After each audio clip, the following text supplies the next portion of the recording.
कृष्ण भगवान की जय बोलो, कृष्ण भगवान की जय बोलो, सद्गुरु शिवानंद महाराज की।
ఆయన చేయి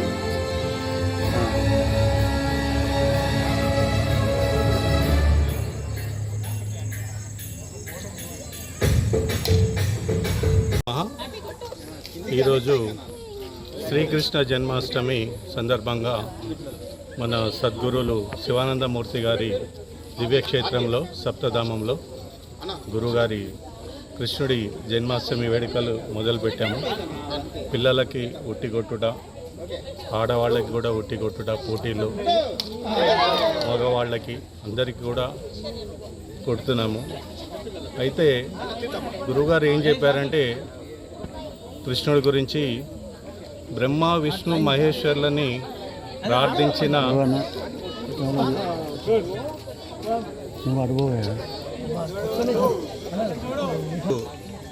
కృష్ణుడి గురించి ఏం చెప్పారంటే బ్రహ్మ విష్ణు మహేశ్వర్లను ప్రార్థించినా కూడా, తపస్సు చేసినా కూడా, యజ్ఞ యాగాదులు చేసినా కూడా దొరకని వస్తువు ఒకటి ఉంది.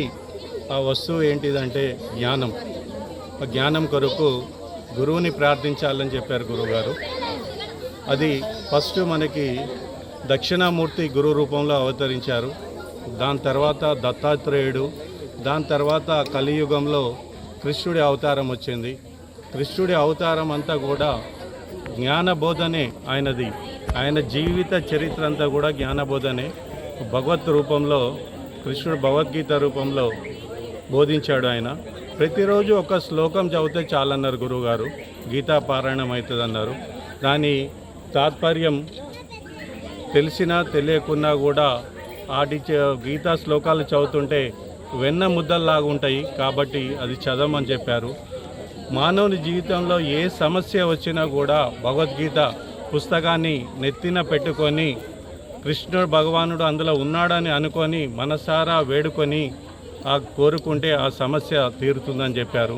దాని తర్వాత ఏదైనా సందేహం వచ్చినా కూడా, ఏ ఉపనిషత్తులు కూడా తీర్చని సందేశాలు, ఏ వేదాలు తీర్చని సందేశాలు, కళ్ళు మూసుకొని భగవద్గీత బుక్ ఓపెన్ చేస్తే ఒక పేజీ వస్తుంది.